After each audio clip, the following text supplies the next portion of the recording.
하나님의 말씀 구약성경 민수기 26장 11절이 주요한 구절이 되겠습니다마는 이해를 위해서 8절부터 보도록 하겠습니다.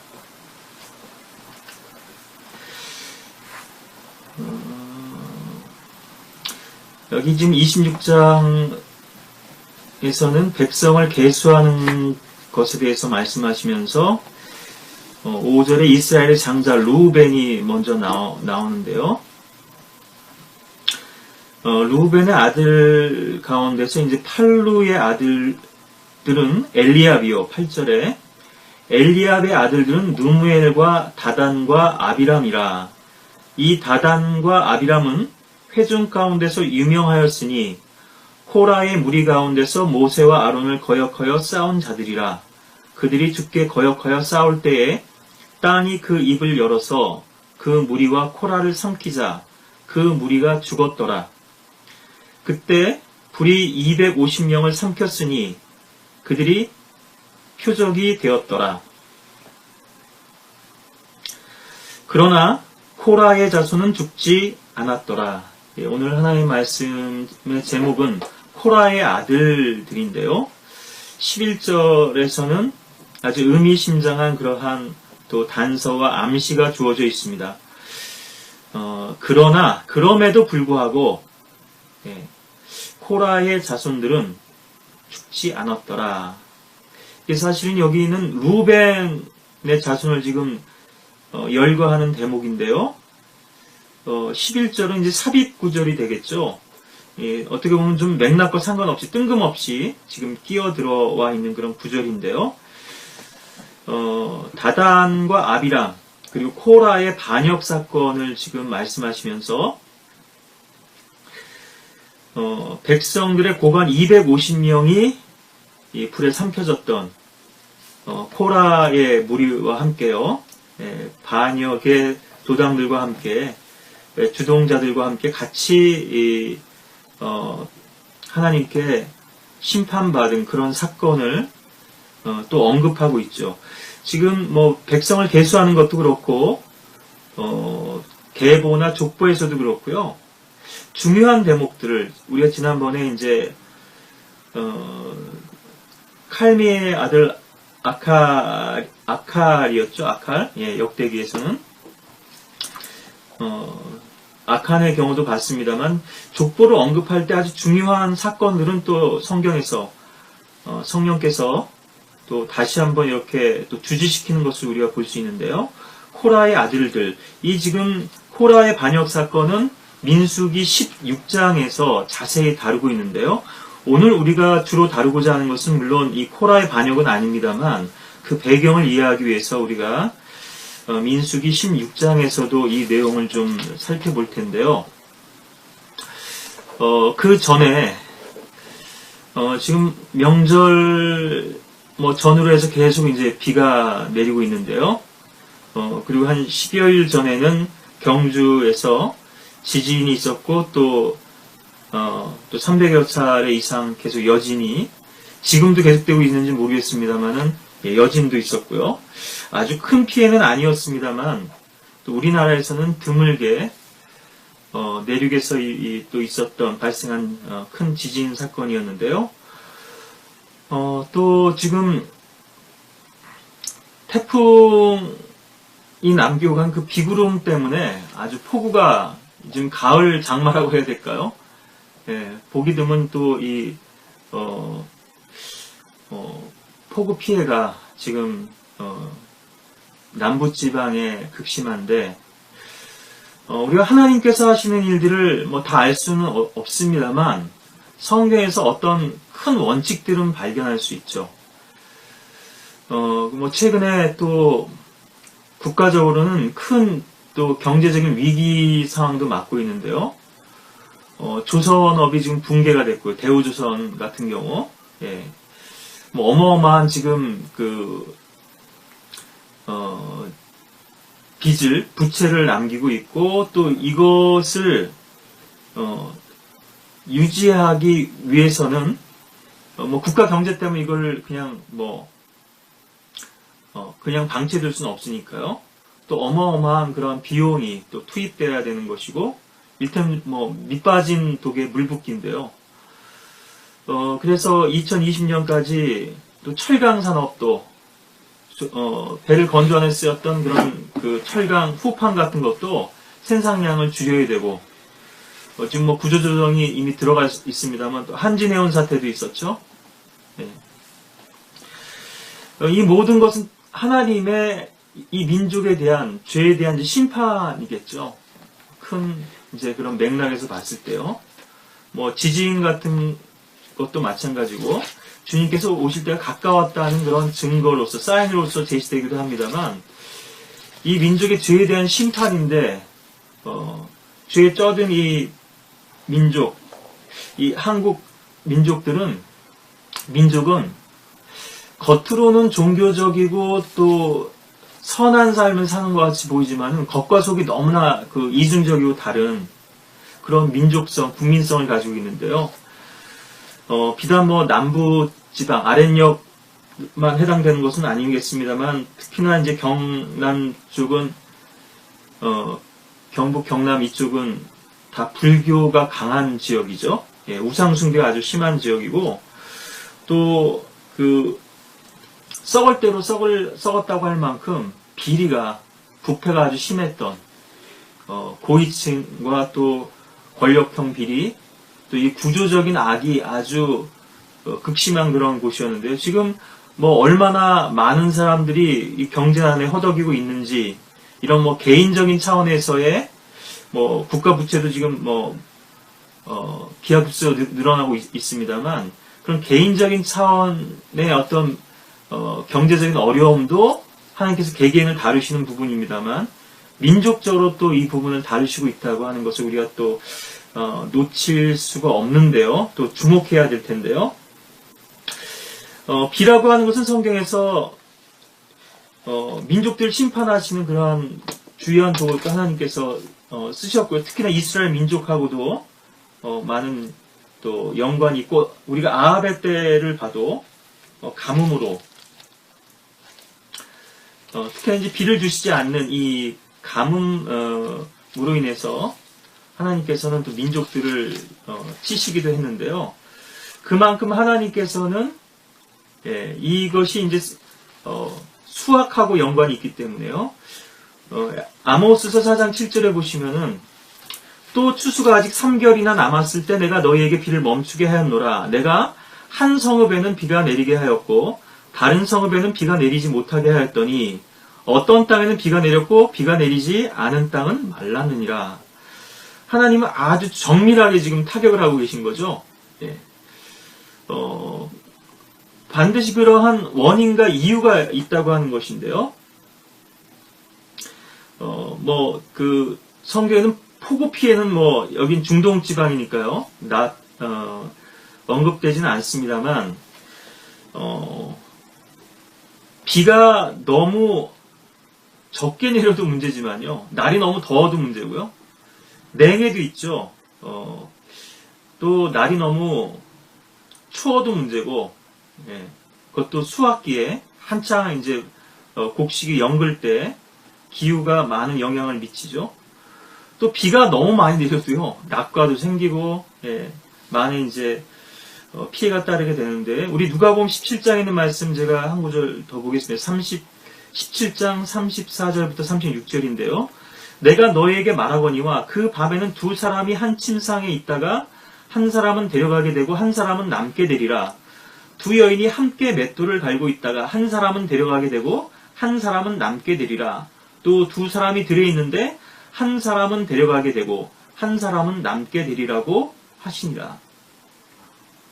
예, 한 침상에 두 사람이 누웠다 그러면 부부지간이겠죠. 두 여인이 함께 맷돌을 갈고 있다면 자매지간일 수도 있겠고요. 두 사람이 함께 들에서 밭을 갑니다. 예, 형제지간일 수도 있을 거고요. 부자지간일 수도 있겠고, 예, 맷돌 가는 것도 또 모녀지간일 수도 있을 텐데요. 예, 이처럼 한 사람은 심판을 받게 되고, 한 사람은 또 구원을 받게 되는 이러한 현상들을 우리가 성경에서 일관되게 어떤 영적인 원칙으로서 발견하게 되는데요. 예수님의 오른편에 달렸던 강도는 구원받고, 오른편이라고 뭐 명시되지 않았죠. 한편 강도는 구원받고, 다른 편 강도는 또 죽음에 처해지고요. 요셉이 꿈을 해석해 주었던 술을 맡았던 관원은 다시 복직이 되었지만, 빵을 맡았던 관원은 죽임을 당하게 됐죠. 제가 지금 서론에서 이러한 말씀을 드린 이유는 이 코라의 아들들은 죽지 않았다고 하는 이 말씀 가운데서 우리가 많은 또 영적인 그런 교훈들과 주님께 주시는 은혜들을 발견할 수가 있을 텐데요. 결론적으로 먼저 말씀드리자면 축복과 저주는 집단적으로 또 무조건적으로 일반적인 원칙에 따라서 행해지기도 하지만요. 또 그 안에서는 그룹적으로는 집단적으로는 그것이 일반적인 원칙 하에서 또 무조건적으로 행해질 수 있지만 그 안에서 개개인들을 또 우리가 들여다봤을 때는 하나님께서 또 조건적이고 선별적인 원칙에 따라서 그들에게 복을 주시기도 하고 저주를 주시기도 한다는 것입니다. 그러니까 코라의 집안이라고 해서 다 멸망한 것이 아니었고요. 그 반역에 가담한 사람들은 멸망당했지만 그 반역에 가담하지 않고 거기서 돌이켰던 사람들은 하나님께서 구해주셨다고 하는 것인데요. 우리가 아칸의 집안이 같이 멸망당할 수밖에 없었던 거는요. 아콜 골짜기에서 돌에 맞아 죽고 또 불살라질 수밖에 없었던 이유는 그들이 공모했기 때문인데요. 아칸 자신도 그러하지만 기회들이 많이 있었거든요. 제비 뽑기 시작했을 때 나는 피해갈 수 있으리라고 그렇게 생각했겠죠. 설마 나한테 떨어지리라고 그 제비가. 이스라엘이 패했을 때 직감적으로 아마 아칸은 알았을 것입니다. 이미 경고를 받았고요. 저주받을 물건을 취하지 마라. 모세의 계명으로도 경고가 있었고 또 여호수아를 통해서도 그 교전 직전에도 경고가 있었고요. 여리코성을 취할 때. 그렇다면은 더 일찍 회개할 수 있는 기회들이 있었을 텐데요. 그랬다면 좀 달라질 수도 있었겠죠. 그리고 그 가장인 아칸의 아내도 알고요. 자식들도 압니다. 장막 밑에 숨겨놓았어요. 공범이고 공모죠. 돌이킬 수 있는 기회들이 있었을 텐데요. 우리 아버지가 이런 죄를 졌다고. 우리가 얘기가 나와서 잠깐 말씀드리고 짚고 넘어가는데요. 고자질이라고 흔히 이제 얘기를 해서 다른 사람의 잘못을 폭로하는 것은 옳은 일이 아니다. 이런 이제 인식이 일반적으로 사람들 사이에 많이 이제 퍼져 있는데요. 그래서 다른 사람의 일에 관여를 안 하려고 그러고 쉬쉬합니다. 그리고 오히려 내부 고발자라 해서 그런 문제들을 폭로한 사람들이 사회적으로 지탄받고 매장되고 불이익을 받는 그런 일들이 또 현실적으로도 많이 있기 때문에도 그렇습니다만은 형제간에 다퉜어요. 그런데 고자질을 해요. 이 고자질이라고 하는 의미는 우리가 여러 가지로 이제 생각해 볼 수 있습니다만 그 의도가 있어요. 그런 말을 하는 의도가 있단 말이에요. 형이 무슨 잘못을 했는데 동생이 그것을 엄마한테 일렀으면 나는 형보다 의롭다. 이걸 내세우기 위한 것이거든요. 대부분의 경우는. 그러니까 자기의 이해관계와 무관하게 어떤 사람의 문제를 가지고 나가는 것. 이건 고자질이 될 수 없고요. 전혀 다른 거죠. 그걸 고자질이라고 하더라도 전혀 성격이 다른 거죠. 그런데 대부분의 사람은 자기 이해관계와 맞물려서 이런 것들을 얘기하기 때문에 그런 것들을 좀 더 정당성을 인정해주긴 어려울지 모르지만 그런데 분명한 사실 하나는 그것이 명백한 잘못이었을 때 그것을 알려서 해결할 수 있도록 해야 된다는 거죠. 아이들은 책임 능력이 없잖아요. 부모에게 교회 안에서 어떤 일이 일어났다면 당연히 목자가 그 일을 알아야 되겠죠. 물론 목자는 그런 또 그 일을, 그 사건을 가져온 사람이 어떠한 의도로 가져왔는지를 분별할 수 있어야 되겠죠? 그래야 어떤 한편에 서지 않고 하나님의 공의 가운데서 그런 일들을 다 또 판단하고 심판하고, 그래서 교회 안에 어떤 드러난 악이 있다는 것을 제거하고, 이거는 어떤 누군가를 교회에서 축출한다, 몰아낸다, 이게 아니고요. 그 사람이 잘못한 그 문제에 대해서 회개하지 않을 때, 그걸 감춰두고 있을 때, 그런데 그것이 쉬쉬하면서 다 알려졌어요. 그럼 이것을 덮고 넘어가게 되면은, 목자가 처리하지 않게 되면은 성도들 가운데 이 죄가 만연하게 되거든요. 타협이 일어납니다. 나도 뭐 이런 죄 져도 되겠네. 그래서 그 문제를 반드시 다루고 넘어가야 되는데, 죄인이 회개한다면 그 문제를 용서하는 거죠. 지난번에도 우리가 교회적으로 하나님께서 용서하신 사람, 또 교회에서 용서한 사람을 내가 받아들일 수 없다면 그 사람 안에 어떤 문제가 있는 것이거든요. 어떤 사람이 아주 귀한 간증을 했습니다. 주님께 영광을 돌리는 그런 귀한 선한 역사와 보고가 있었어요. 이 말은 좀 제가 서론적으로 말씀드렸던 것과 또 연결되는 그런 내용이기도 한데요. 한 사람은 높임을 받지만 한 사람은 낮춤을 받는 겁니다. 한 사람은 구원을 받고 한 사람은 버림을 받아요. 그래서 그 사람 입장에선 상실도 있고요. 자기가 행한 어떤 부끄러운 일. 그러니까 많은 사람들은 이 간증이나 찬양 가운데 같이 동참해서 주님께 함께 영광을 돌립니다. 근데 바리새인들은 병자가 나왔어요. 안식일에 이 병자를 고쳤다고 해서 그 일을 고수하고 하나님께 영광 돌리지 않거든요. 뭔가 마음속에 지금 비뚤어지고 부패한 마음이 있는 것이고 쓴뿌리가 있는 것이죠. 예수 그리스도에 대한 시기심이 이제 종교 지도자들에게 뿌리 깊이 박혀 있었던 그런 또 영적 문제인데요. 교회 안에서 이제 이런 일들을 처리할 때 불만을 가진 사람들이 있을 수 있거든요. 오늘 뭐 코라의 반역 사건하고도 또 연관될지 모르겠습니다만은 그 일을 통해서 우리는 그 사람의 마음의 상태가 어떤지를 확인하게 되는 것이죠.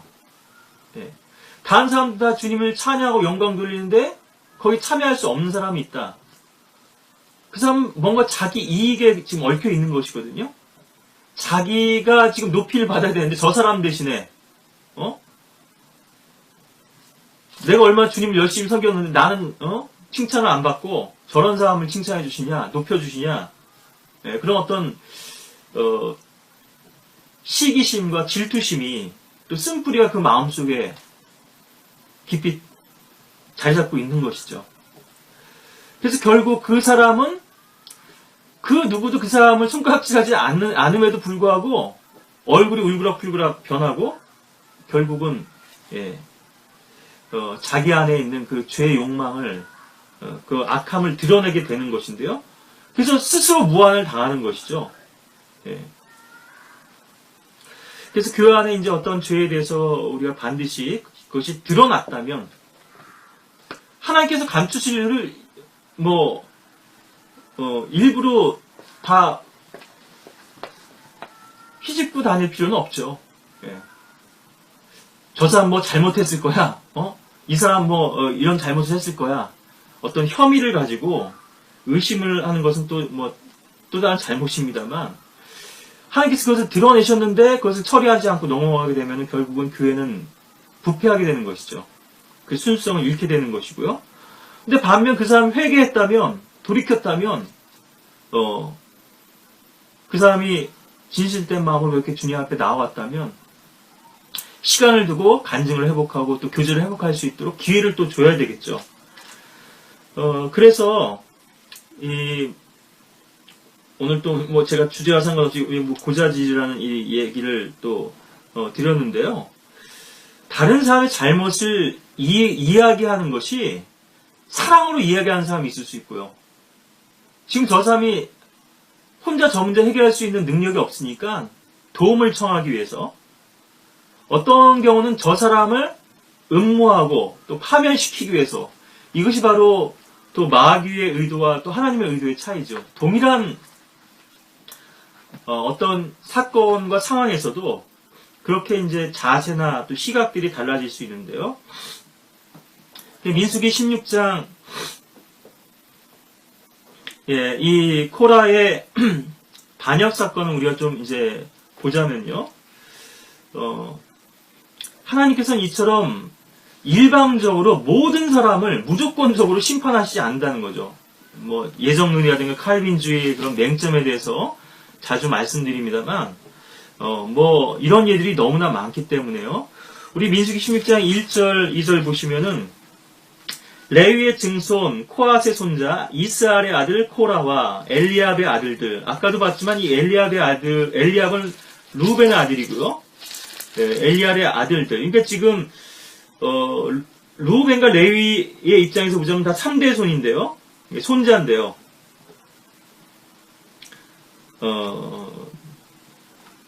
4대 손쯤 되겠네요.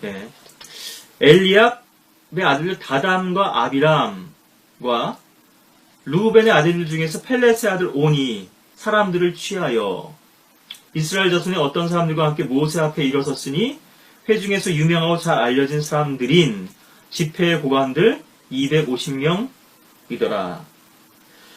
주동은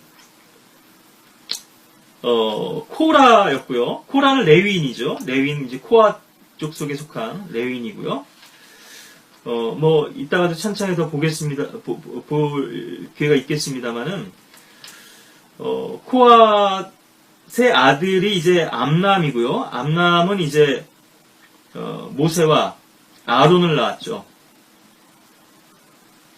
그런데 그 암람을 통한 그 자손이 아니라 코아의 아들 가운데서 다른 이스라엘을 통해서 난 자손이 이제 코라인데요. 코라가 있고요. 그 다음에 여기 번역에서는 지금 어순을 조금 이제 그 미스에서 이 엘리압의 아들이 레위의 자손인 것처럼 그렇게 지금 뭐 콤마도 없고 하니까 오해할 수도 있는 그런 소지가 있는데요. 엘리압도 그렇고 펠렛도 그렇고 다 루벤의 아들들입니다. 이것이 뭐 영어 어순이나 수식어구와 뒤에서 이제 붙기 때문에 이것이 바로 앞에 있는 것만 꾸미는지 그 앞에 있는 것도 꾸미는지 이것이 좀 혼동될 수 있는데요. 어쨌든 엘리압도 아까 우리가 민수기 26장에서 확인되고 또 계보에서도 확인되지만 루벤의 아들들이라고 하는 것이고요. 자, 그렇다면 레위 지파는 여러분들이 잘 아시는 것처럼 아주 특권을 가진 지파죠. 주님을 섬길 수 있는 특권을 주었습니다. 지난번에도 시므온과 레위 어떤 잔인성도 봤습니다만 오히려 레위 같은 경우는 제가 뭐 종교 백정이라는 그런 표현도 썼습니다만 그런 잔인함을 오히려 하나님을 섬기는 일에 쓰일 수 있도록 그렇게 인도해 주셨던 것이죠. 시므온과는 달리요.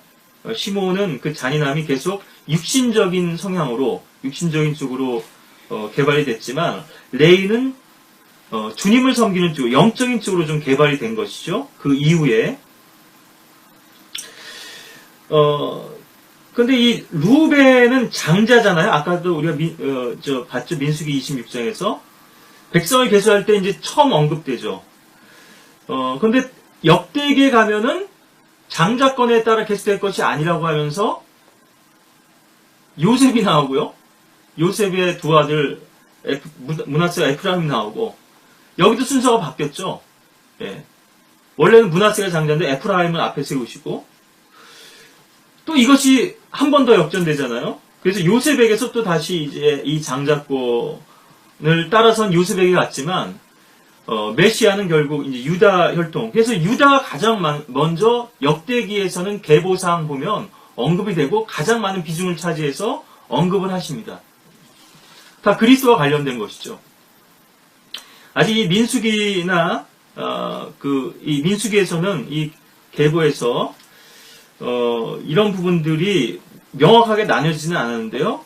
우리가 후대로 올수록 왜 그들이 버림받을 수밖에 없었는지 하는 것들을 그들의 삶을 통해서 확인하게 되는 건데요.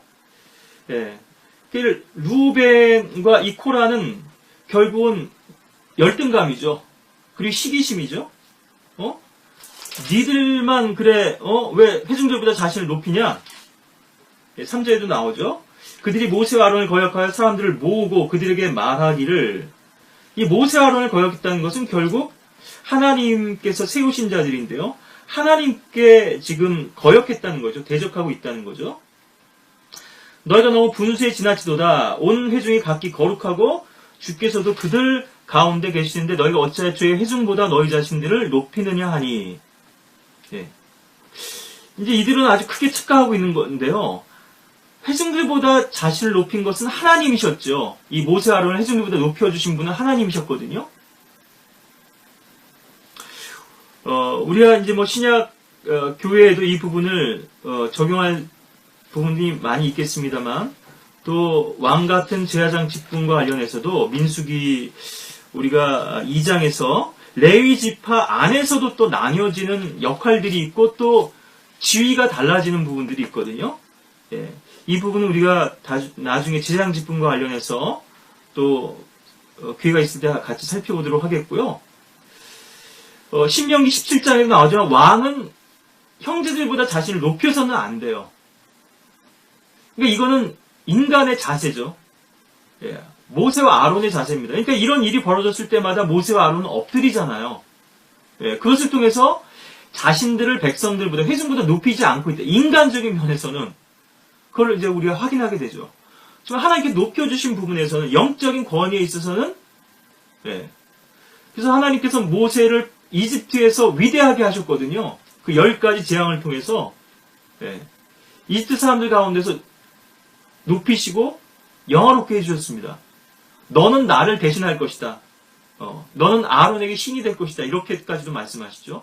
뭐 이러한 경우도 우리가 많이 볼 수 있습니다만, 말씀의 메신저들이나 또 하나님께서 세우시거나 보내심을 받은 이런 사람들을 하나님의 위치에 두시고 그렇게 동일하게 취급하시는 것을 우리가 곳곳에서 볼 수 있는데요. 그렇지만 설교사도 이 강단에서 내려오면 인간적으로 봤을 때는 뭐 다른 형제 자매들과 다를 바가 없죠. 그렇지만 설교라고 하는 이것은 설교권이라고 할 수 있을지 모르겠습니다만, 평소에 다른 성도들과 교제할 때조차도요, 특별한 거 아니겠어요? 주님께로부터 받은 은혜가 있고, 어떤 또 특별한 은총이 있고, 또 지혜나 또 어떤 주님께서 특별히 부어주신 그런 계시와 영감들이 있고요, 하나님의 인도하심이 있고 기름 부으심이 있기 때문에 그것을 어떤 특권 의식으로 본인이 내세우는 것은, 그래서 니콜라파의 행위라 그러죠. 평신도들하고 나누어져서 이런 어떤 성직을 두는 것, 대표적으로 이제 카톨릭도 그렇습니다만 오늘날 교단교회들도 다 그렇죠. 간단하게 말씀드리면 그것도 큰 문제지만 반대로 우리는 너나 할 거 없이 다 똑같다. 너도 나도 할 거 없이 다 돌아가면서 설교도 해야 되고. 그런데 그러신 분들이 아이러니한 거는요, 청소는 돌아가면서 하자고 안 해요. 그런 분들은 꼭 그런 굳은 일들은 안 하려고 그래요. 그러면서 목자가 하는 설교나 이런 영적인 이런 자기들도 하겠다 그러는 거거든요. 그러니까 좀 그 의도도 알 수 있지만 참 씁쓸한 거죠. 그러니까 자신들을 하나님께서 높여주지 않은 것에 대해서 불만을 품고 자신들이 하나님께서 높이시지 않을 때 스스로 높아지고자 하는 이것 때문에 결국 이제 이들은 하나님을 대적하는 위치에 서게 되는 것인데요. 또 목자도 대적하지만 이것은 결국 사탄하고 동일한 그런 반역이죠. 불순종이고 교만이고요. 거기에는 이제 밑바탕에 또 시기가 깔려 있다고 하는 것인데, 하나님께서 높여주셨다면 높여주신 위치에 있는 것이 결국 우리는 주님 앞에 순종하는 것이고 그것이 결국 겸손입니다. 모세가 그 말을 듣고 엎드렸다가 이렇게 나오는데요. 우리가 이 민수기 16장을 다 볼 수는 없으니까요.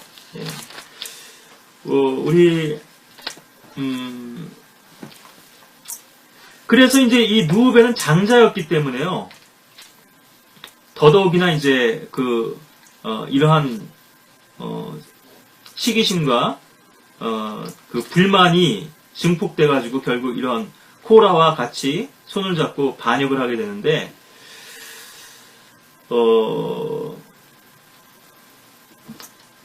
예, 9절 보실까요? 너희 레위 아들들아 그러면서 들으라 그러죠. 이스라엘의 하나님께서 이스라엘의 회중으로부터 너희를 성별하시어. 예, 지금 일단 베냐민의 아들들은 제쳐놓는 거예요. 왜? 주동이 아니기 때문에요. 예. 그리고 레위의 아들들은 더 큰 어떤 이 책망과 심판을 받을 위치에 있는 것이죠. 다른 지파에서 이런 문제가 벌어졌다면 그것은 또 레위 지파에서 벌어진 것과는 또 다른 차원의 문제인데요. 너희를 성별하셔 주의 성막에서 봉사의 일을 하도록 하시고 회중 앞에 서서 그들을 섬기게 하시려고 너희를 자기에게로 가까이 불러오신 것이 너에게는 작은 일로 보이느냐? 주께서 너와 너의 모든 형제 레위의 아들들을 가까이 데려오셨는데 너희가 제사장 직분도 요구하느냐? 그래서 레위의 아들들 가운데서 게르손이 있고 무라리가 있고 또 코앗이 있고, 예, 이렇게 이제 세 계열로 나뉘어졌어요. 레위 지파로서 이제 주님을 섬기게 되는데, 그 중에서 코앗의 아들 가운데서, 코앗은 특별히 이제 성소를 섬기게 되는데요. 그 코앗의 아들 가운데서 암람의 아들, 예, 이 아론이 제사장 가문이 된 것이죠. 다른 레위 지파는 또 하나님께서 구분하신 건데요. 예. 예, 이를 위하여 너와 너의 모든 동료들이 함께 모여 주께 거역하였도다. 아론이 누구기에 너희가 그를 거역하여 불평하느냐. 예. 아론이 누군지 아느냐. 주님께서 세우신 대제사장 아니냐. 예. 근데 너희가 그 대제사장과 같이 대등하게, 예, 주님께서 세우신 자와 어깨를 나란히 하고 서로 이제 겨뤄보겠다는 것이냐. 뭐 이 얘기죠. 예, 19절에도 보시면요. 예. 코라가 회중의 성막문에서 그들을 거역하여 온 회중을 모아놓고 이 선동을 하고 있죠. 예, 회중까지 다 이제 뭐 민주주의니까요. 사람들은, 예, 대중의 어떤 군중 심리도 그렇지만 대중의 심리는 뭐 갈대와도 같이 여기 붙었다 저기 붙었다 하는 거니까요. 주의 영광이 온 회중에게 나타나시니라. 주께서 모세와 아론에게 일러 말씀하시기를 너는 이 회중에게서 떨어지라. 내가 그들을 한순간에 소멸시키리라 하시니, 처음에는 이 회중 전체가 멸망을 당할 그런 위기에 처해 있었죠. 지금, 예. 이 사건이 이제 전개되는 것을 보면요. 제가 뭐 가끔 떠본다, 하나님께서 떠보시는 거다, 이런 말씀도 드리는데요. 예. 22절 그들이 엎드려 말씀드리기 오 하나님이여 모든 육체의 영들의 하나님이여 한 사람이 죄를 지었는데 온 회중에게 진노하시나이까 하였더라. 우리가 하나님의 성품을 봤을 때는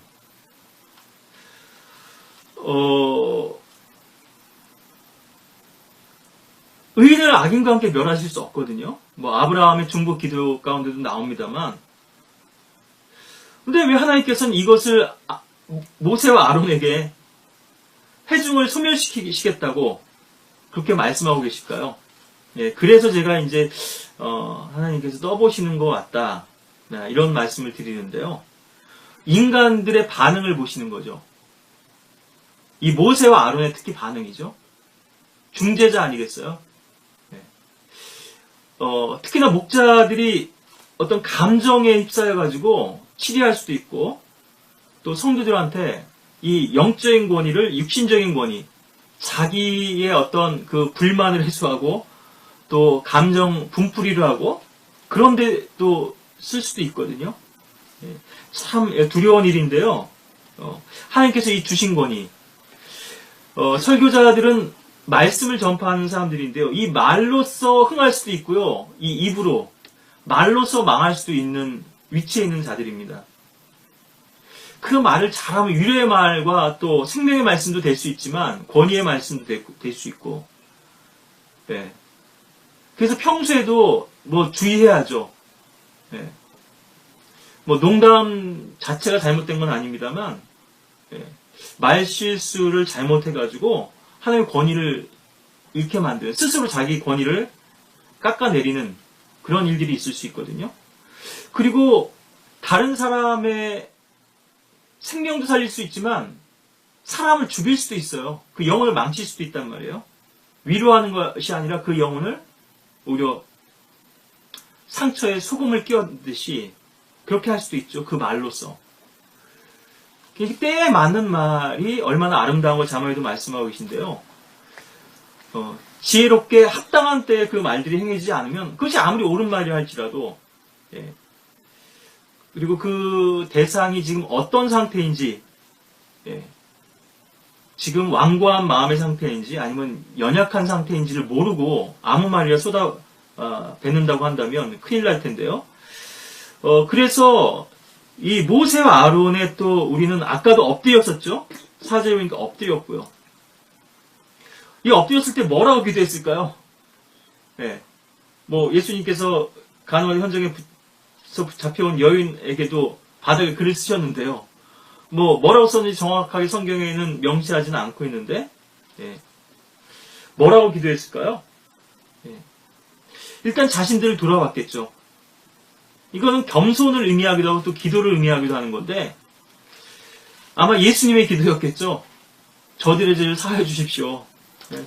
자기들이 하는 것이 무슨 일인지를 알지 못합니다. 예. 얼마나 무지한 자들인지. 눈이 가려진 거죠. 자기 이익, 자기 욕망밖에 안 보이는 거잖아요. 그런데 거기 주동되는 사람들에게는 아주 책임이 큽니다. 예. 이것이 그냥 그렇게 미혹되거나 영적으로 소경되는 거 아니잖아요. 예, 아니거든요. 이렇게 선동돼서 거기에 휩쓸린 것인지 아니면 그 악을 아주 주도적으로 치밀하게 계획하고 예, 하나님을 대적하는 그런 위치에 선 것인지 그 위치가 다 다른 거니까요. 사실 하나님의 입장에서 봤을 때는 이 회중을 다 멸하신다 하더라도 예, 하나님은 공의로우십니다. 예, 여러 차례의 기회들이 있었고요. 예, 미리 지금 시내산에서 율법도 주어져 있고 하나님께서 구속해 주신 백성 아니겠어요? 홍해를 통과하고 또 카나안으로 이끌기 위하시는 적과 꿀이 흐르는 그런 하나님의 인도하심과 하나님의 목적에서 보자면 이들의 이런 행동들은 용납될 수 없죠. 아무리 그냥 부하내동 하듯이 선동되었다 할지라도요. 왜 거기에다 귀를 내주고 거기에 동조하게 되었냐 하는 거죠. 이 회중들도요. 예. 그러니까 떠보시는 것도 있지만 사실은 하나님의 진심이기도 합니다. 이거는. 예. 나대로 하게 하라. 그러면서 주님께서 내가 너로 한 민족을 세우겠다. 이렇게 말씀하신 적도 있고 여러 차례 있었죠. 이런 민족의 위기가요. 예. 그러니까 마귀는 지금 이 코라를 통해서 결국 이 이스라엘 백성들을 다 멸망시키고자 하는 그런 음모가 있었던 거죠. 근데 만약 이 모세와 아론의 중보가 없었다면요. 예. 물론 그래도 하나님께서 은혜를 자비를 베푸시는 분이지만 예. 또 상황은 달라질 수 있죠. 예.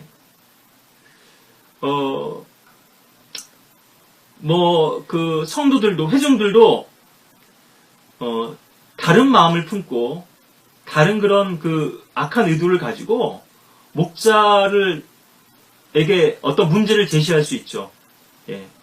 반면에 모세와 아론 같은 사역자들도요 다른 마음과 의도를 가지고 성도들에게 또 말씀의 칠이나 또 징계를 가할 수도 있는 것이죠. 이것이 바로 교단교에서 우리가 많이 보게 되는 그런 일들이고요. 또 심지어는 성경을 믿는 교회들 안에서도 이것이 참 그 하나님께서 우리를 신의 위치에 두신 거란 말이에요. 하나님의 위치에 예, 말씀을 대원하는 위치는요. 그래서 마귀가 마음이 높아지게 만들거든요. 그래서 늘 이 사역자들은 겸손하고 또 주님 앞에 낮아져야 되는데 늘 이것은 주님께서 내 안에서 역사하신 것이 내가 한 것이 아니다. 이러한 고백이 있어야 될 텐데요. 자칫 여기에 마귀가 주는 생각을 붙들고 즐기게 되면 어느 순간 착각하게 되고요. 사람들 지배하려고 그럽니다. 이런 일들을 또 성경을 믿는 교회들에서도 보게 되는 거죠.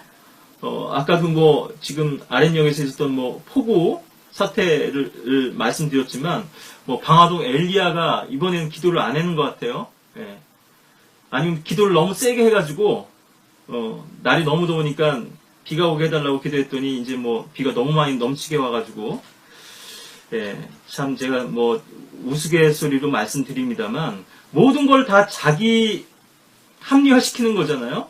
예, 아전인수격으로 다 자기가 잘해서, 잘 된 건 다 자기가 잘해서 잘 된 거고, 안 된 건 또 다 남의 탓이고, 예.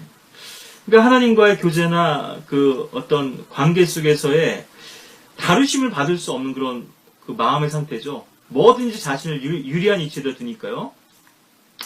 다 자기가 잘해서 그랬다고 하나님께 영광 돌리기보다는. 자, 그래서 여기 이제 하나님께서 또 기회를 주시죠. 24절에 회중에게 고하여 말하길 너희는 코라와 다담과 아비람의 성막 주위로부터 떠나라 하라 하시니라. 모세가 일어나서 다담과 아비람에게로 가니 이스라엘의 장로들이 그를 따르더라. 그러니까 이스라엘에는 70명의 장로들이 나오죠. 예. 그래서 시내산에서 주님과 함께 먹고 마시면서 주님 면전에서 교제 나왔던 장로들이 있는데요. 그러니까 이 장로들은 흔들림이 없죠. 미동이 없었죠. 근데 이제 고관들이라고 할 수 있을 텐데요. 백성의 고관 250명이 이 코라와 또 다단과 아비람 또 온 이 네 사람의 이과 함께 휩쓸려 가지고 여기 아주 적극 가담하게 되고요. 그 다음에 또 회중까지도 거기에 이제 같이 선동되게 됐는데, 모세가 회중에게 일러 말하길 내가 너희에게 청하노니 너희는 이 악인들의 장막으로부터 떠나고 그들의 것은 아무것도 만지지 말아서 너희가 그들의 모든 죄 중에서 소멸되지 않도록 하라 하였더니 경고가 주어졌죠. 예. 하나님께서 늘 경고하시고 심판하시기 전에요. 예. 물론 이 임박한 경고 외에도 그 전에도 많은 경고들이 주어져 있고 또 양심도 있고 하니까요. 율법도 있고 뭐 인간은 뭐 핑계 낼 수 없습니다만, 그들이 코라와 다담과 아비람의 성막 사면으로부터 떠나고, 여기는 이제 코라의 성막이 나오거든요. 이건 주의 성막하고 좀 다르고요. 또 우리가 지난번에도 잠깐 봤습니다. 회중의 성막이 또 나오죠. 진영 밖에. 예. 다담과 아비람이 나와서 그들의 처와 아들들과 어린 자식들과 함께 그들의 장막문에 선지라. 예. 그러니까 일가족이 다 포함되어 있죠, 지금 여기에는. 예. 백성들은 이제 그 악인의 장막으로부터 떠났고요. 경고를 듣고, 예, 깨달은 것이죠. 주님을 두려워했던 것이죠. 예. 뭐, 코라가 하는 얘기들을 좀 들어주긴 했지만, 저건 뭐, 얼토당토 않은 얘기다, 뭐, 엉터리다, 이런 것들을 좀 분별했던 것이죠. 예. 모세가 말하기를 너희는 이것으로 인하여 주께서 나를 보내시어 이 모든 일들을 행하게 하신 것을 알 것이니 이는 내가 내 생각대로 행하지 않았음이니라. 이건 내 멋대로 하는 게 아니라 얘기죠. 만일 이 사람들이 모든 사람들과 같은 죽음으로 죽거나 또는 그들이 모든 사람들이 받는 감찰에 따라 감찰을 받는다면 주께서 나를 보내신 것이 아니니라. 그러나 만일 주께서 새로운 일을 행하시어 땅이 그 입을 열어 그들과 그들에게 속한 모든 것을 삼켜버리면 그들이 산채로 구렁으로 내려가리니 그때는 너희가 이 사람들이 주를 진노케 하였음을 알게 되리라 하니라. 예, 하나님께서 모세에게 아무것도 감추지 않고 행하실 일을 미리 다 알려주신 거죠. 예. 그가 이 모든 말을 마쳤을 때 그들의 밑에 있는 땅이 갈라지고 땅이 그 입을 벌려 그들과 그들의 집들과 코라에 속한 모든 사람들과 그들의 모든 물건들을 삼키니라. 예, 이거는 이제 직계라고 할 수 있겠죠. 우리가 이제 코라의 자손들은 죽지 않았다고 하는 것을 통해서 그들과 그들에게 속한 모든 것이 산채로 구렁으로 내려가고 땅이 그 위에서 닫아 버리니 예, 그들이 회중 가운데서 멸망하니라. 그들 주위에 있던 온 이스라엘이 그들의 부르짖음을 듣고 도망하여 말하기를, 산채로 이제 구렁으로 내려간 거죠. 지옥에 떨어진 건데요. 뭐 요즘도 뭐 싱크홀 뭐 이런 현상도 있습니다만 그것하고는 뭐 차원이 다른 거죠. 땅이 우리도 삼킬까 두렵다 하더라. 또 죽게로부터 불이 나와서 향을 피우던 250명을 소멸시켰더라. 예. 우리 49절에 보면요. 재앙으로 죽은 자들은 코라의 일로 죽은 자들을 제외하고 14,700명이더라. 예.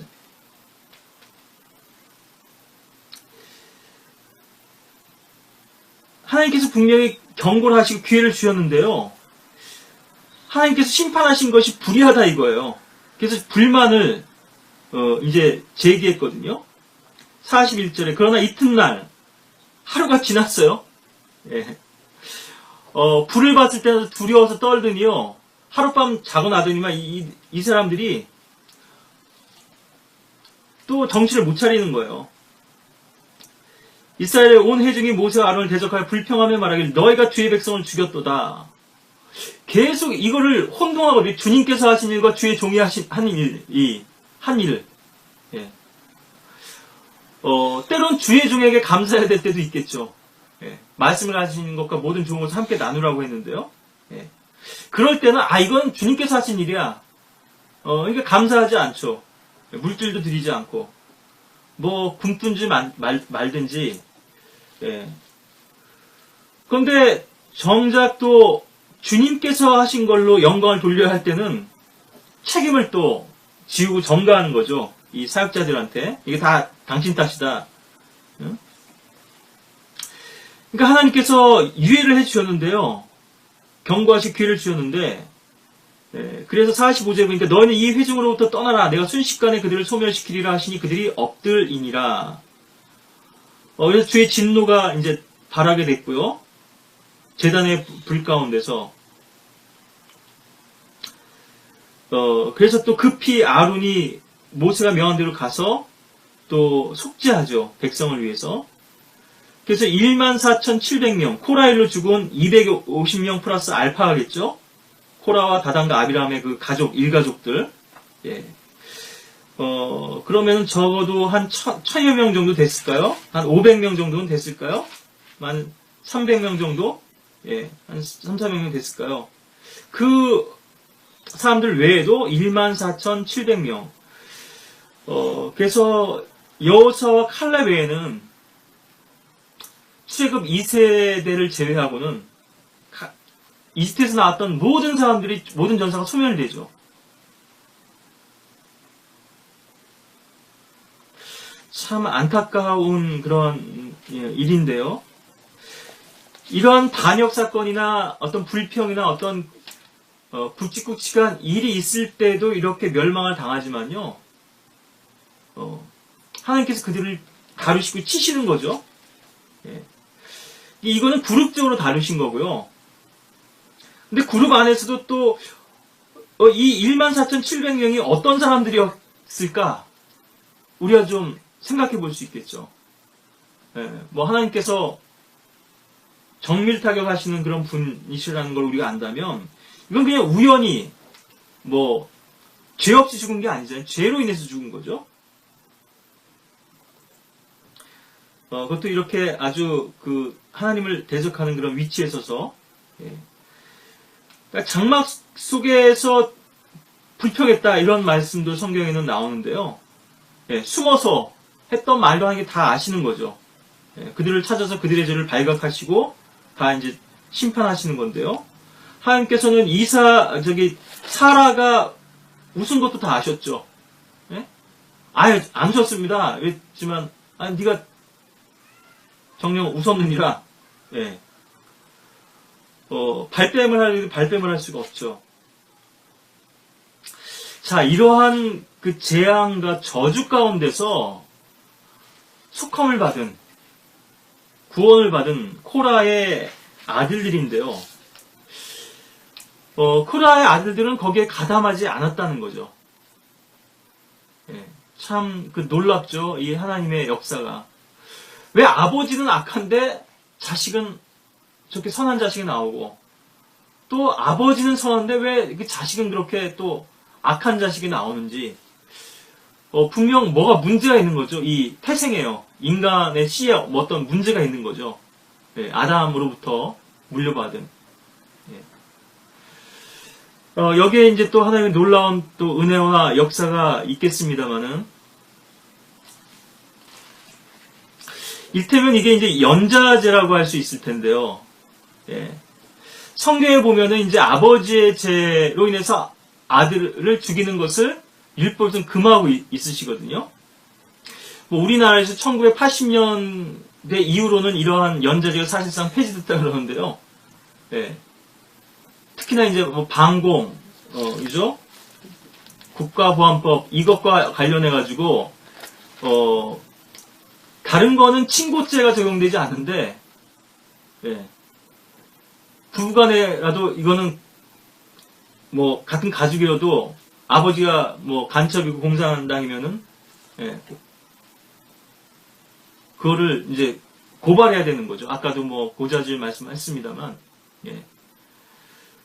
그래가지고 아버지가 그런 이제 뭐 방공 사건에 연관되었다 그러면 그 가족들 다 불이익을 받아서 뭐 취업을 한다든가, 뭐 진학을 한다든가 이런 문제도 다 이제, 그 불이익을 줬던 건데요. 옛날에는 삼족을 멸한다 그러죠. 영모를 주도한 사람들은 삼족을 멸하는데, 부모, 형제, 처자를 이제 통틀어 이르는 말이기도 하고요. 또 이거는 부모와 자식과 손자를 의미하기도 하고, 이 삼족이라는 거는 또 부계와 모계와 처계, 예. 그러니까 자기 아버지, 어머니 그리고 자기 처가 쪽 다 이게 뭐 씨를 안 남겨두는 거죠. 얼마나 이게 잔인하니까 하나님보다도 인간의 처벌은 더 잔인하거든요. 그리고 죽이지 않은 사람들 다 노예로 삼죠. 뭐 그 전에 뭐 출신이 양반이었던 뭐 귀족이었던 상관하지 않고요. 왜냐면 자기한테 반역했다 그래가지고 또 어떤 경우는 음모로 반역죄를 씌워가지고 이렇게 모함하기도 하죠. 신명기 24장 16절에 보시면 아비들은 자식들로 인하여 죽임을 당하지 않을 것이며 자식들도 그 아비들을 인하여 죽임을 당하지 않을 것이라. 모든 사람은 자기 자신의 죄로 인하여 죽임을 당할 것이라. 그러니까 우리가 뭐 원죄니 뭐 자범죄니 뭐 이런 얘기도 하는데요. 우리는 아담의 죄로 인해서 죽는 것만은 아니죠.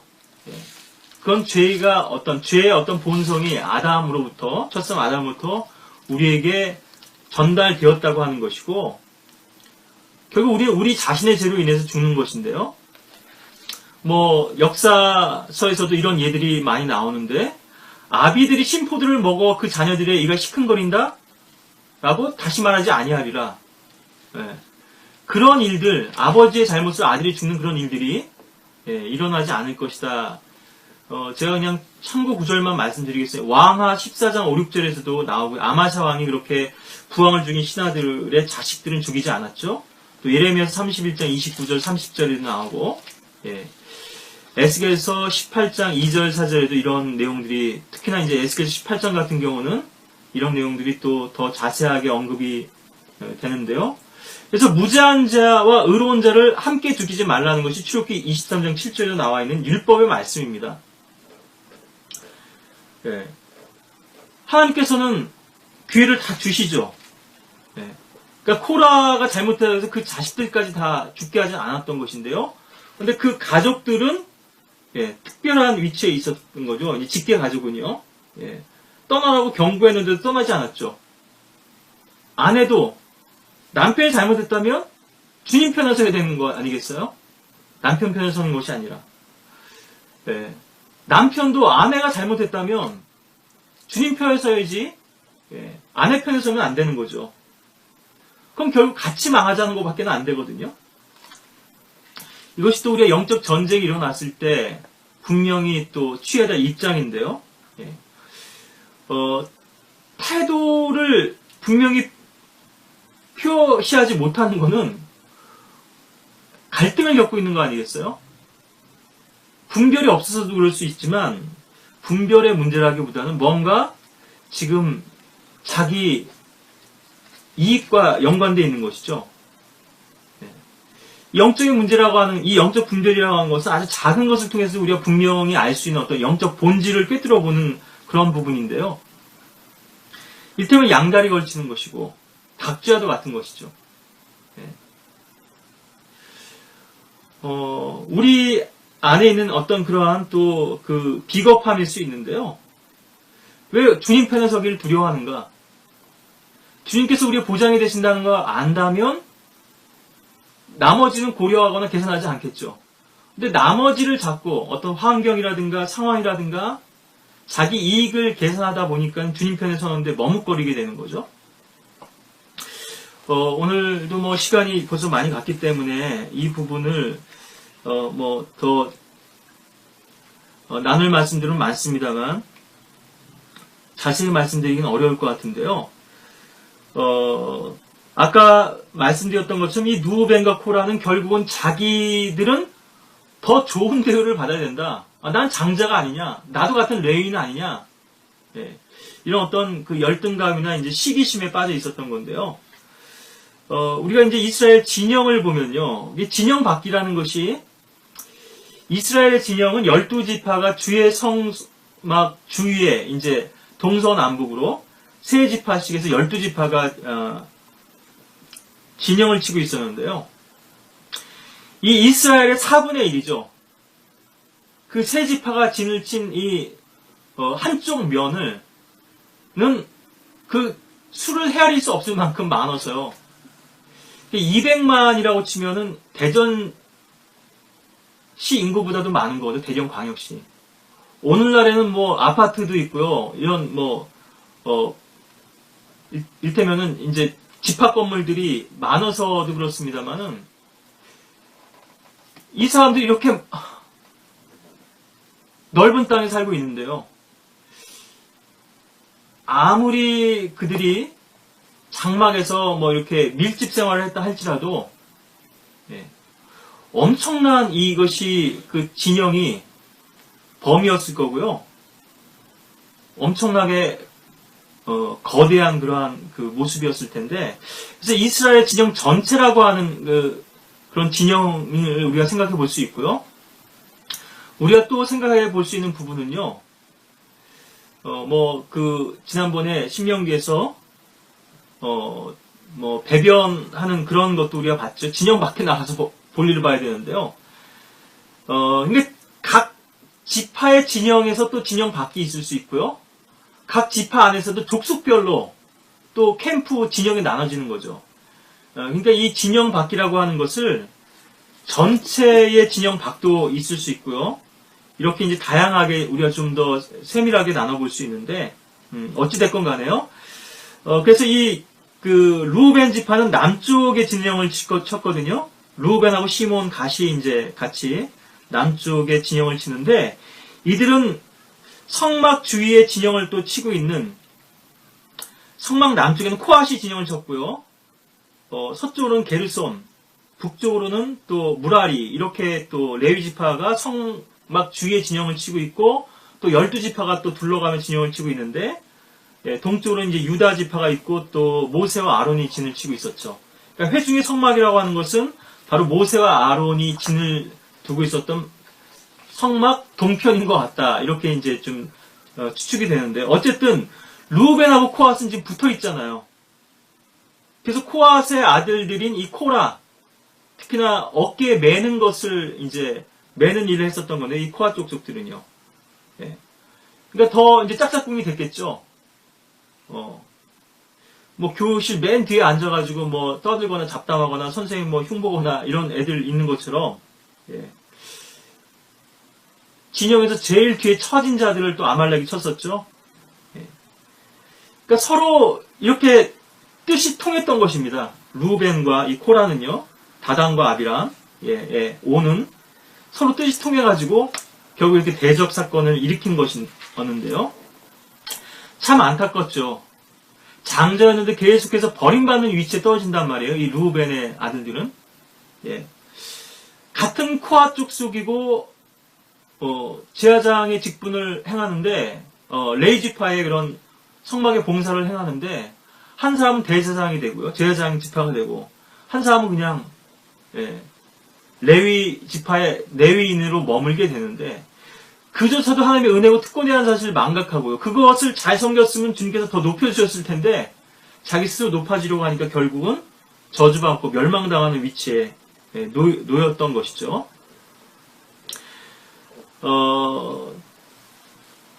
그래서 레위의 아들들이 이제 크게 게르손, 코앗, 이 무라리, 이 셋으로 나뉘어지는데, 가만히 보시면 레위의 첫 대서양이 게르손인데요. 게르솜이라고도 불리고요. 역대기에서는. 예. 근데 코앗이 먼저 세워지거든요. 계속 이 서열이 뒤바뀌잖아요. 다이너믹하게, 역동적으로. 계속 바뀌거든요. 이 계보에서. 예. 뭐 늘 그런 것은 아닙니다만, 예. 이것을 우리가 일관되게 또 볼 수 있는 원칙이거든요.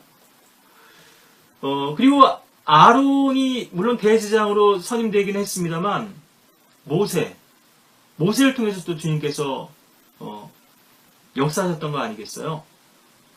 모세는 동생이라고요? 지난번에 잠깐 말씀드렸지만은 뭐 아론하고는 한 3살 터울 되고요. 미리암하고는 모세가 적어도 한 10살 정도는 차이가 나는 것 같은데 아론하고도 그 정도 차이가 나는 것 같고, 예.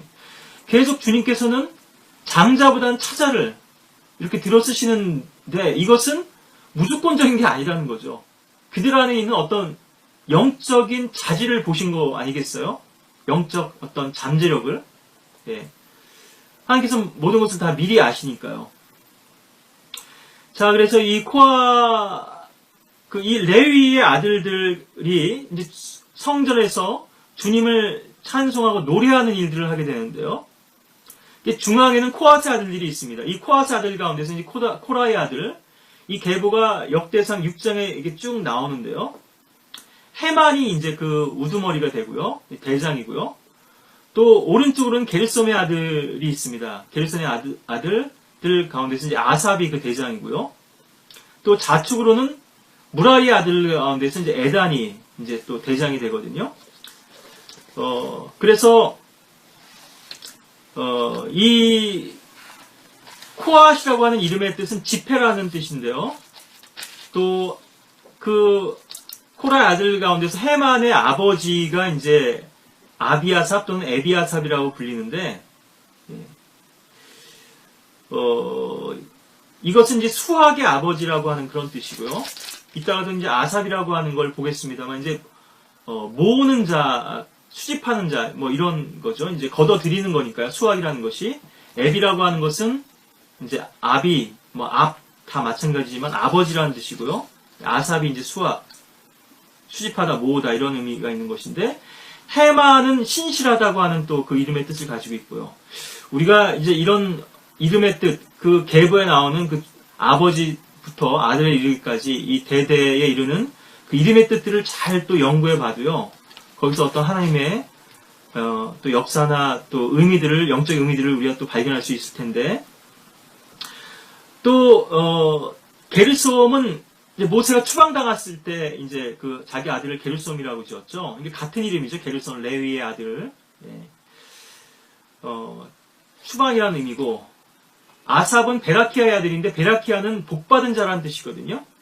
아삽은 좀 전에 말씀드렸다시피 수학하는 자, 수집하는 자인데, 뭐 이거는 뭐 음악적으로 보자면 뭐 악보라든가 또 노래를 수집하는 뭐 이런 것들이 될 수도 있겠죠. 찬양 대장이니까요. 예. 그래서 특히나 이제 코라의 아들들의 시도 이따가 보겠습니다만 나옵니다만 시편 73편부터 83편까지 11편이 이제 아삽의 시거든요. 바로 그리고 또 뭐 다른 사람들의 이런 시도 있죠. 예. 그리고 무라리라고 하는 것은요, 여러분들 마라가 이제 쓰다는 거 아니겠어요? 같은 어원입니다. 쓰다, 쓴맛을 지녔다, 이런 쓴맛의 이런 의미를 가지고 있는데요, 무라리. 그리고 키시의 아들이 이제 에단인데, 에단은 견고하다는 뜻이고, 키시는 주의 활이라는 뜻이고요. 예. 우리가 뭐 이런 의미들을 다 지금 깊이 살펴볼 수는 없겠습니다만은, 뭐 이름의 뜻이 나왔으니까 코라라고 하는 이름은요, 대머리라고 하는 뜻이에요. 뭐 실제적으로 대머리였는지는 모르겠습니다. 뭐 그랬을 수도 있고요. 예. 아무런 의미 없이 이름을 붙이시지는 않았을 테니까요, 하나님께서. 예, 다 그 조상들이, 족장들이나 아버지들이, 하나님께 어떤 영감을 받아서 다 이름을 짓는 거죠. 우리가 10계라고 하는 그런 영화를 보면은, 이 코라가 여호수아와 이제 라이벌 관계로 이렇게 등장을 하고 있거든요. 실제 성경 역사에 들어온 것은 아닙니다만, 그리고 약간 이제 피부도 거무스름한, 이를테면 혼혈 쪽으로 그렇게, 혼혈의 무리처럼 그렇게 이제 또 묘사가 되고 있어요. 영화 속에서는요. 그리고 여호수아와 함께 어떤 한 여인을 두고, 이제 연적 관계인, 이런 식으로 이제 묘사가 되기도 합니다만, 그거는 이제 영화적인 상상력이고요. 어쨌든 이 코라는 우리가 계보상으로 보자면, 우리가 이제 이 레위 지파 나왔으니까요. 제가 간단하게만 말씀드리면, 역대상 6장에 보면 쭉 이 계보가 나오는데요. 게르손의 후대는 역대상 6장 22절 보시면 9대까지가 나오고요. 레위부터. 코앗은 12대까지 나오고, 22절부터 24절까지. 무라리는 8대까지 나옵니다. 29절, 30절. 그러니까 벌써 이 복받은 게 다르잖아요. 코앗 족속은 같은 동시대에, 같은 기간하에 12대라고 하는 자손을 번성해서 낳았어요. 근데 게르손은 9대, 무라리는 8대거든요. 뭔가 좀 문제가 있었죠. 뭔가 좀 하나님께서 다르게 다루고 계신 거 아니겠어요? 차별하고 계신 건데, 그들 안에 어떤 그만한 이유가 있겠죠. 이처럼 코앗은 더 복받은 족속인데 그 족속 가운데도 이제 코라처럼 저주받을 자가 있었던 거죠. 저주받을 위치에 선자가 있었던 건데요. 이것이 이제 뒤에 보면 더 그 대수가 많이 언급되는데요. 제가 나온 김에 이 부분 이제 더 말씀드리면은 6장 33절부터 38절에 보시면 코앗의 아들이 쭉 언급돼서 마지막에 이제 해만까지 이렇게 나오거든요. 아니요. 해만이 먼저 나오고 역으로 해서 이제 레위까지 거슬러 올라가는데요. 레위 22대 손입니다. 해만은. 중앙에 섰었죠. 코라의 아들들, 코앗 아들들은요. 그리고 게르손의 아들 아삽은요. 레위 15대 손입니다. 그러니까 벌써 여기서는 7대 차이가 나잖아요. 여러분들 한번 나중에 기회 있으면 쭉 보시고요. 제가 이렇게 이 정리된 거를 보여드릴 수 있으면 도표로 해서 이렇게 보여드릴 수 있으면 더 좋겠지만 한눈에 알아볼 수 있도록요. 일목요연하게. 또 무라리 아들들은 에다는 레위 14대 손입니다. 그러니까는 게르손과 무라리는 거의 비슷하지만 약간 또 여기도 차이가 나죠. 게르손이 무라리보다는 조금 더 낫죠. 그러니까 무라리란 말이 쓰다는 말인데 뭔가 지금 쓴뿌리가 있는 거죠. 그 속에. 원망이나 불평이나 열등의식이 됐든, 무라리라고 비교하면은 8대 차이가 나는 거고요. 코앗은, 해마는요. 아삽인 게르손의 아들하고 비교하면 7대 차이가 나는 건데요. 이런 차이가 난다는 것도 한번 보시고, 나중에 또 이 역대상 6장은요, 우리가 대제사장의 계보와 관련해서도 이제 또 볼 기회가 있을 텐데, 이 족보 가운데 보면요, 어떤 경우에는 통째로 빠져 있어요. 예수님의 족보에도 왕이 3대가 빠져 있죠. 다 그런 우상숭배라든가 나름대로 이유가 있고, 특히나 이 족보라는 의미에서는 시와 관련돼서 뭔가 문제가 있었을 것이라는 것을 우리가 알 수 있는데요. 유다 지파 안에서도, 유다 안에서도요, 유다 왕국 안에서도, 다윗의 그 후손 가운데서도, 여기서도 대제사장들 가운데 보면은 한 7대 정도가 통으로 편집돼서 삭제가 됩니다. 그것을 언급하지 않고 그냥 지나갔어요. 하나님께서는 있지만 없는 거예요. 향락 속에 사는 여인은 살아있으나 죽은 것이라. 허물과 죄로 죽었던 너희를 살리셨으니. 하나님과는 관계할 수 없었던 거고, 단절되어 있었던 거고, 죽어 있었던 것입니다. 죽은 자들로 그들의 죽은 자를 장사 지내게 하고, 너는 와서 나를 따르라. 생명과 사망이 이렇게 분리되는 것이죠. 명확하게. 하여튼, 족보 가운데서 우리가 또 발견할 수 있는 그런 교훈들이 많은데요. 그래서 오늘 이 말씀을 좀 매듭지면서 이 코라의 아들들에 대해서 우리가 좀 더 이제 봐야 될 텐데요.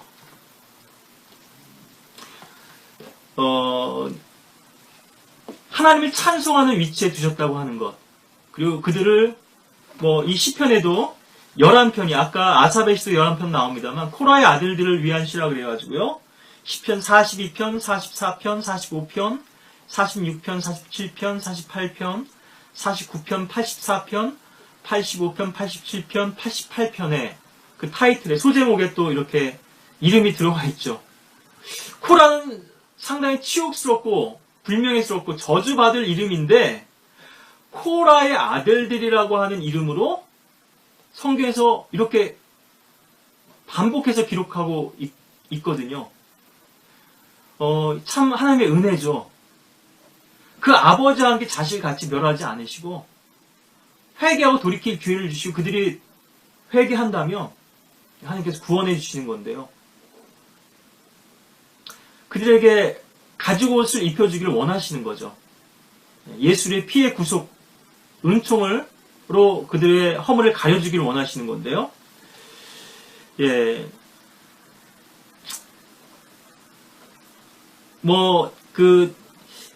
이 코라의 아들들의 시도 여러분들이 기회가 되실 때 한 편씩 한 편씩 이렇게 또 묵상하시고 공부해 보신다면 이것이 또 이런 의미가 있구나 하는 것들을 더 깊이 여러분들이 새기실 수 있을 텐데요. 이것은 코라의 아들들이 작곡했을 수도 있고요. 근데 제가 보기에는 이것은 다윗이 지은 것이고 특별히 코라의 아들들. 그러니까 찬송하는 무리가 세 무리가 있는데요. 헤만도 있고 또 아삽도 있고 에단도 있는데 헤만에게 주어진 거죠. 이 코라의 아들들을 위해서 특별히.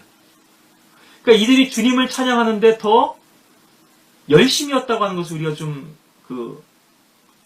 추측해 볼 수 있죠. 그만큼 주님을 찬양하는데 열심이었고 또 주님을 기쁨으로 찬양했다. 그럴 수밖에 없겠죠, 여러분들.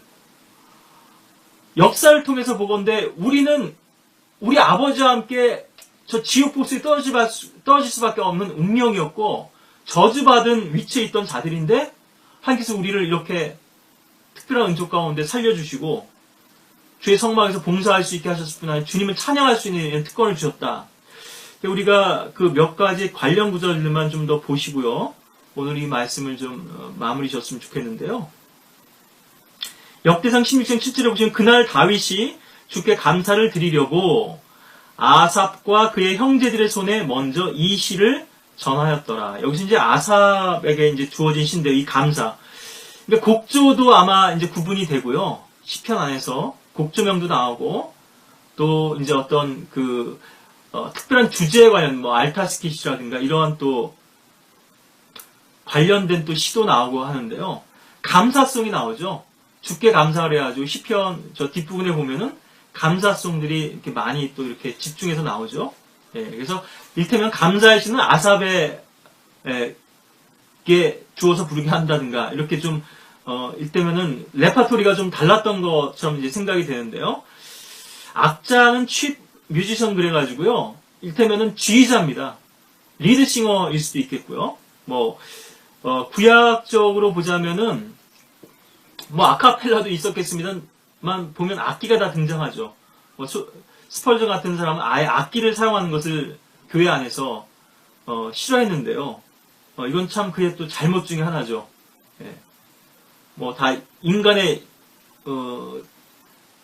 이 음성으로만 주님을 찬양했던 건데요. 악기를 사용하면 더 아름답게 주님을 찬양할 수 있을 텐데 그런 것들을 아예 이제 사용하지 않았던 거죠. 심지어 오르간조차도요.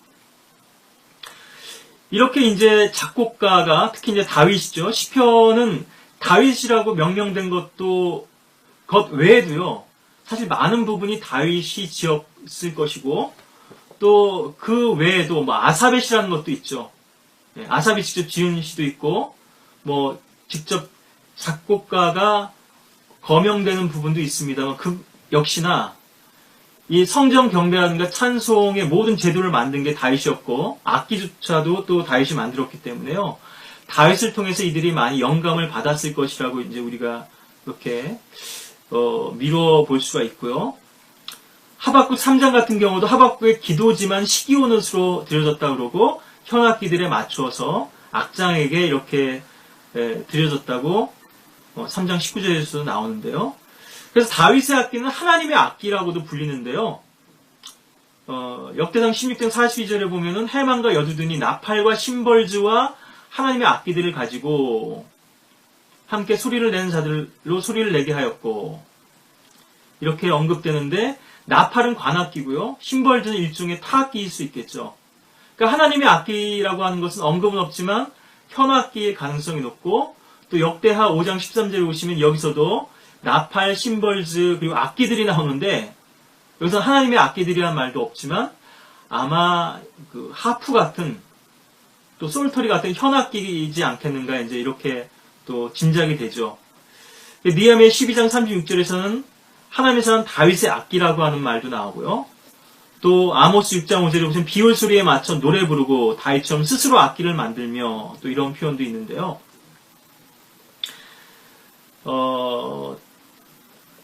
특히나 이제 이 레위 지파 가운데서도 악기를 다루는데 이제 다들 능했던 것이고요. 여러분들이 이제 역대기상 뒷부분에 보시면 이런 이제 노래하는 자들이나 문지기들이라든가 성전 경배 제도를 다윗이 다 확립하는 것들을 이제 볼 수 있을 텐데요.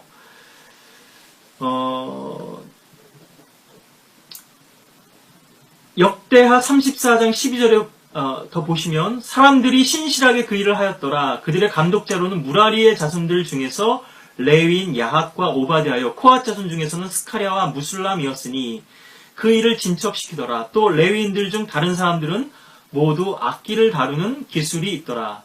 이를테면 1인 1기였던 거죠. 악기도 다 다룰 줄 알고, 또 찬송도 부르고 문지기도 하고, 또 어떤 사람들은 성막에서 봉사도 하고요. 이런 다양한 섬김으로 주님을 섬겼던 것이죠. 레위인들이요. 오늘 제가 좀 빠르게 이렇게 말씀을 드렸지만, 또 여러 가지 말씀을 드렸지만요. 오늘의 주제는 단 하나입니다. 여러분들이 내 이해를 돕기 위해서 여러 가지 말씀을 드렸지만, 코라의 아들에게 주신 하나님의 은총, 그리고 그 코라의 반역, 이것이 얼마나 저주받을 수 없고 멸망당할 수밖에 없는, 하나님께서 성경에서 유일하게 지옥의 실체를 보여주신 또 그런 대목이잖아요. 산채로 입을 벌려서 불과 함께 구덩이 속으로 들어가는데, 내려가게 되는, 떨어지게 되는데요. 그래서 우리가 이것을 많은 부분에 적용할 수 있겠습니다만, 이를테면 가게 흐른 저주를 끊어라, 이런 류의 책도 있었다고 말씀드렸죠. 그건 성경적이지 않습니다. 물론 그런 부분이 있을 수도 있어요. 우상 숭배하는 것은 3, 4대까지 그 죄가 이제 이르겠다, 이렇게도 말씀하신 대목이 있으니까요. 어떤 영향은 있을 수 있지만, 그건 일반적인 원칙도 있지만, 하나님께서는 선별적으로 또 개별적으로 또 다루시는 부분들이 다 있죠. 기회를 주시고, 은총을 베푸시고, 미리 경고하시고, 우리가 출애굽 1세대와 2세대도 아까 잠깐 말씀드렸습니다. 왜 여호수아와 칼렙 외에는 다 1세대가 다 죽어야만 됐던가? 참, 이 또한 안타까운 일인데요. 성경에는 정확하게 나오지는 않습니다만, 이 모세의 또 우리가 족보를 좀 보면은요,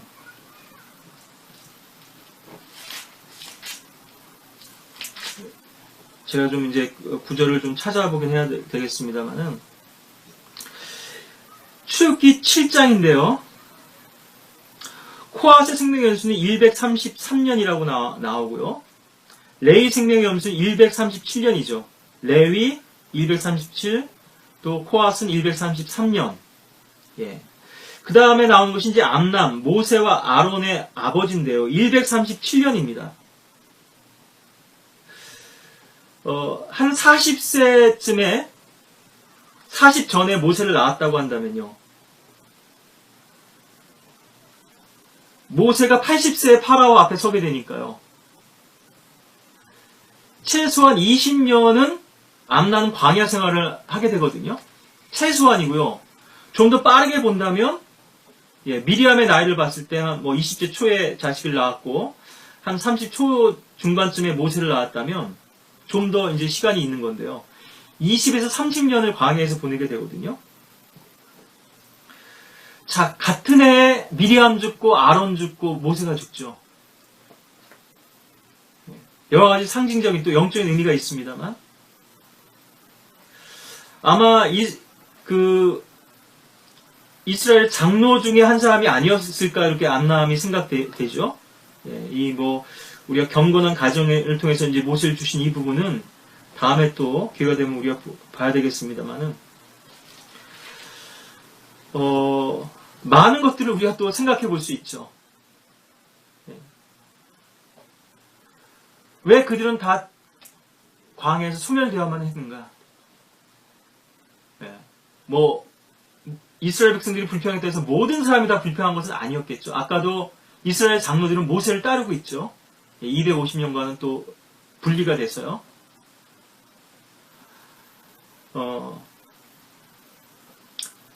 이 코라의 아들들에게 주신 주님의 은혜, 이 은총. 그래서 출애굽 1세대는 우리의 옛 성품을 사실은 상징하거든요. 출애굽 2세대는 거듭난 거잖아요, 이때면은. 새 성품이라고 이렇게 볼 수 있고요. 그들 또한 죄를 졌죠, 광야에서. 출애굽 2세대도요. 그래서 우리의 옛 성품이나 육신은 계속 십자가에 의해서 처리되어야 한다. 구원받고 홍해에서 침례받았다고 해서 다 해결되는 것이 아니고 그 이후로도 계속해서 육신은 기회가 있을 때마다 하나님을 대적하는 위치에 서고 불평하는 위치에 서기 때문에 우리가 이 육신을 처리해야 된다는 거 하는 부분에서도 적용할 수 있겠습니다만은 이 코라와 코라의 아들들 역시나 마찬가지로요. 우리 안에 있는 영적 어떤 세계나 영적인 원리에 좀 우리가 적용하자면 우리 안에는 코라도 있고 코라의 자손도 있는 거죠.